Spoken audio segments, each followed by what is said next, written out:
Hello. Okay, I think I'm live.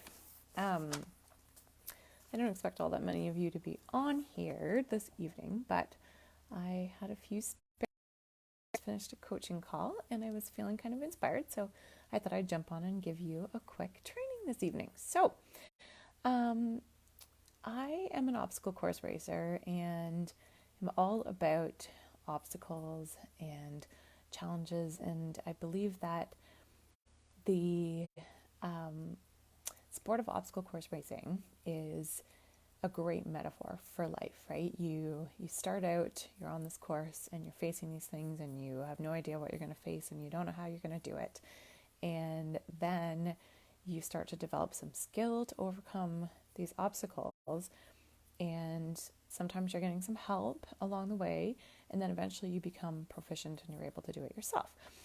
And I think this is just a really great metaphor for coaching as well, because coaching really, in the type of system that I'm learning how to coach in, coaching is really all about the coach guiding you on your journey, but you becoming proficient at coaching yourself, which is awesome. So what I'm going to talk to you guys about tonight is self-coaching 101.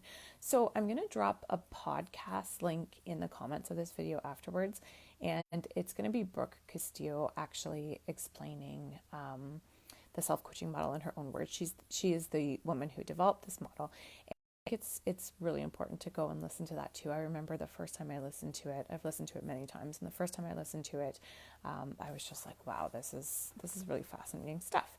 So basically, self-coaching is a tool for self-development, and it's a really it's very much grounded in some principles that overlap with cognitive behavioral therapy and neuroplasticity. And it's a fascinating tool for taking a snapshot at what's happening in our brain at any given moment in time, and lets us basically approach things in our life from an intentional place.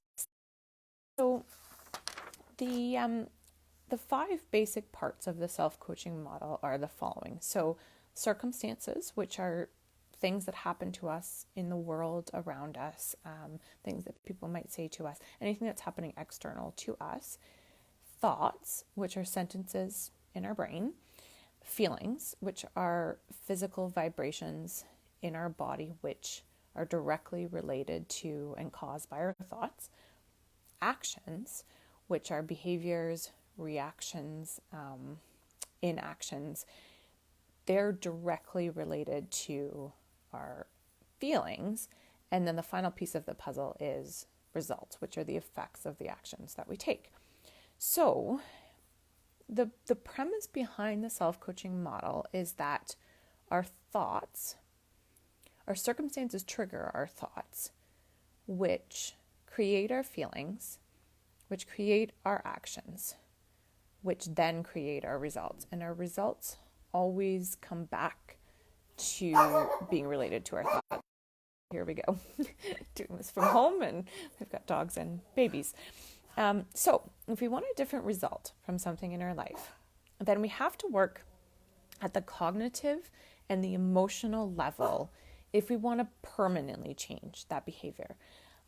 Lots of times we can work on the A line or the action line, but most of the time, if you work on the action line only, you're not getting to the root cause of what's creating you behave that way. And so the premise of this model is that we go upstream to looking at our thoughts and our feelings to figure out why we act the way we act and why we have the results we want in our life. So the root cause of the problem is never the circumstance. The circumstance is always just the trigger for the thought. And in fact, we could consider that all circumstances, and Brooke Castillo would say that all circumstances are neutral. They often really don't feel neutral. But they are, in the sense that what makes a circumstance mean anything is the way we think about the circumstance. And so the results we experience in our life, again, just to reiterate, are created by the thoughts that we have about something And the cause of the problems we have in our life is not the unwanted results or the unwanted actions, but rather it's the thoughts that we have that lead to the unwanted feelings, actions, and results. Okay, so I'm going to give you some examples. I have many of these because part of my self-coaching practice is that I literally spend 10 minutes most days of the week. I'm not going to say every day because I have a toddler and I'm a physician and life happens. But as many days as I can, I spend some time getting out a piece of paper, and you'll see me write time and time again to do what I and Brooke Castillo would call a thought download, which is basically just taking and emptying out everything that's in your brain, writing it all down.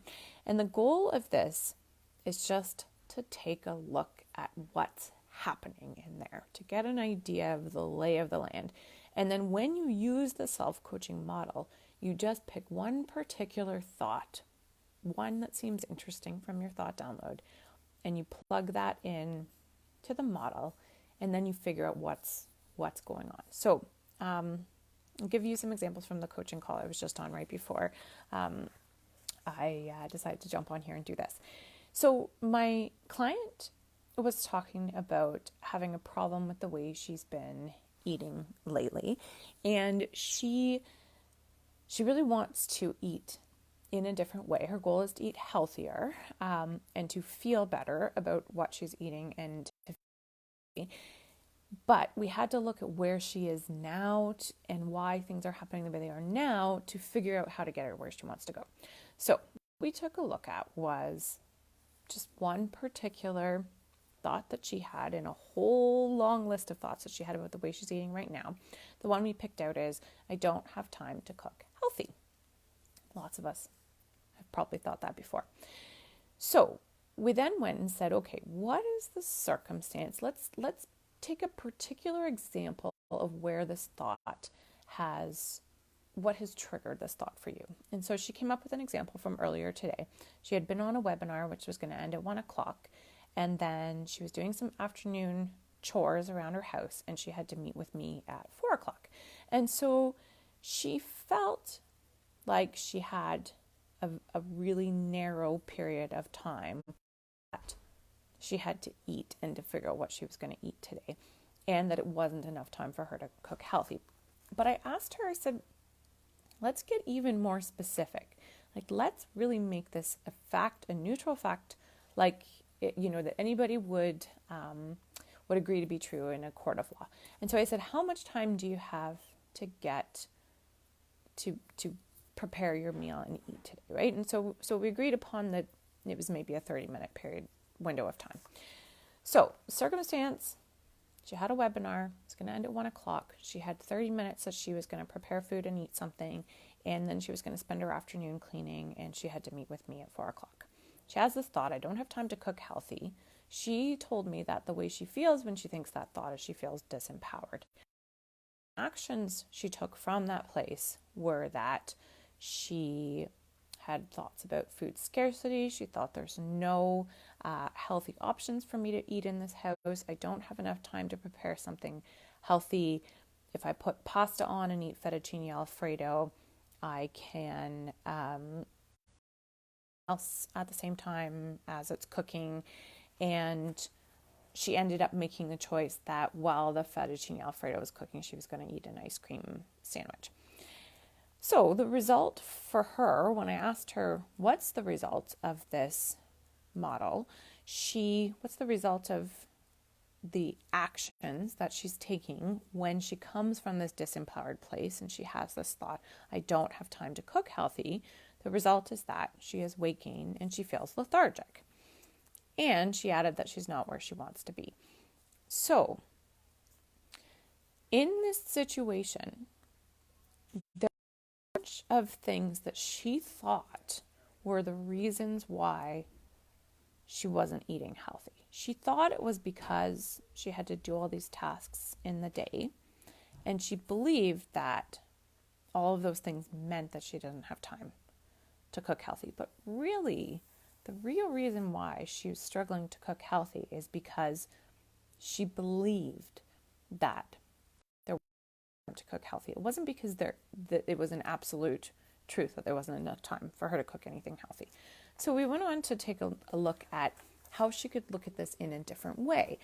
And this is one of the great ways that the self-coaching model can be used to help us create a result when we want a different result in our life. And so if we take the exact same circumstance where today she had a webinar that was going to end at 1 o'clock, she had 30 minutes to prepare food, and she was going to spend the afternoon doing some chores, and then at 4 o'clock she was going to meet with me.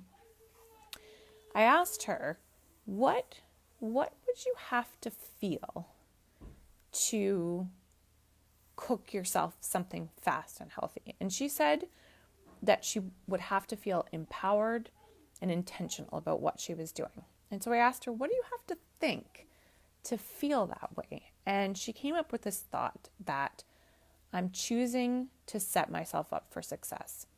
That generated for her this very powerful, intentional feeling. And I asked her, what do you do differently from that place when you think that way? And she came up with the following. She said, I plan ahead, I prep in advance, I have fast and healthy options readily available, like sandwiches and salads. I ask my husband for help. I clean the kitchen the night before. I wear my baby so that I can prepare the food. She had a whole long list of actions that she takes from that place. And the result for her was that she would eat well and she would feel energetic. And so you can see how what changed between the two scenarios, the unintentional and the more intentional, was that she was thinking differently about the very same circumstance. And it's fascinating for us to play this out in the coaching session today because I didn't tell her any of the new actions to take. I didn't coach her at all on what to do differently. All we did was we took a look at how she could think differently about the exact same situation in her life. And she came up with, it triggered for her a whole different pattern of how she could approach this situation.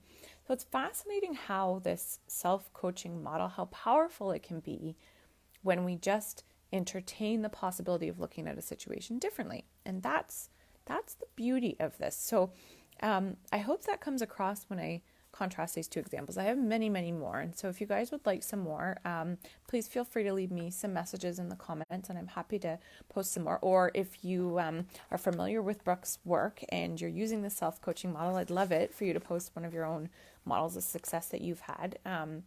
I'll share one of my own. I used to have an unintentional model that very much was contributing to me feeling burned out at work. And you know, an example might be that I'd have a patient come in and they would have children and they'd bring their children with them and they would have, you know, maybe some kind of minor issue relating to their kids, but they wouldn't have an appointment. And so they'd come in and they would ask me, could you deal with this, you know, this issue? And my kid has a rash, my kid has a sore ear, can you take a look, for example. And I had a thought that I am responsible for them to leave my office feeling happy, and therefore I have to do what I'm asked to do. And I really truly believed that was my responsibility and that I couldn't say no in these situations. And so no matter what else was happening in my day clinically. And so the feeling I would get was a sense of obligation, that this was my obligation as a physician to do this. And from that place, I would end up doing whatever they asked, but I would have a whole inner turmoil about it in my brain. I would be how people don't understand doctors' time, people don't respect doctors' time, I'm going to be late for the next patient, how am I going to get all this work done? I would put off doing, the charting from that particular visit. Instead, I would spend my time looking at the sore ear, and then I wouldn't write any notes, or I maybe wouldn't send referrals from whoever originally had the appointment, and I would just put those tasks off to do later in my own time. And then I'd come into the room to see the next patient. I would be frazzled. I would then have a similar process of overcompensating with the next patient, and it would ball and go on and on and on for me. And so the result that this was creating really was effectively that I was burned out, right? I was expecting myself to be able to do something that was not within my control, which was to manipulate the emotions of my patients. And because I believed that it was my responsibility to keep them happy, then I would constantly go through this pattern of behavior, right? I would constantly be operating from this feeling of obligation, which would then create the actions that I would take.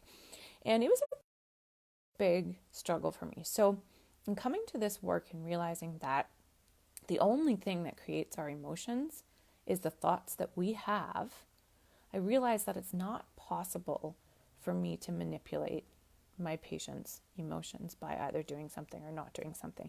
And that this obligation was something I had created. Hi, Janie. Thanks for being here. And hello to everybody else. I'm sorry. I haven't really been saying a proper hello to all you guys.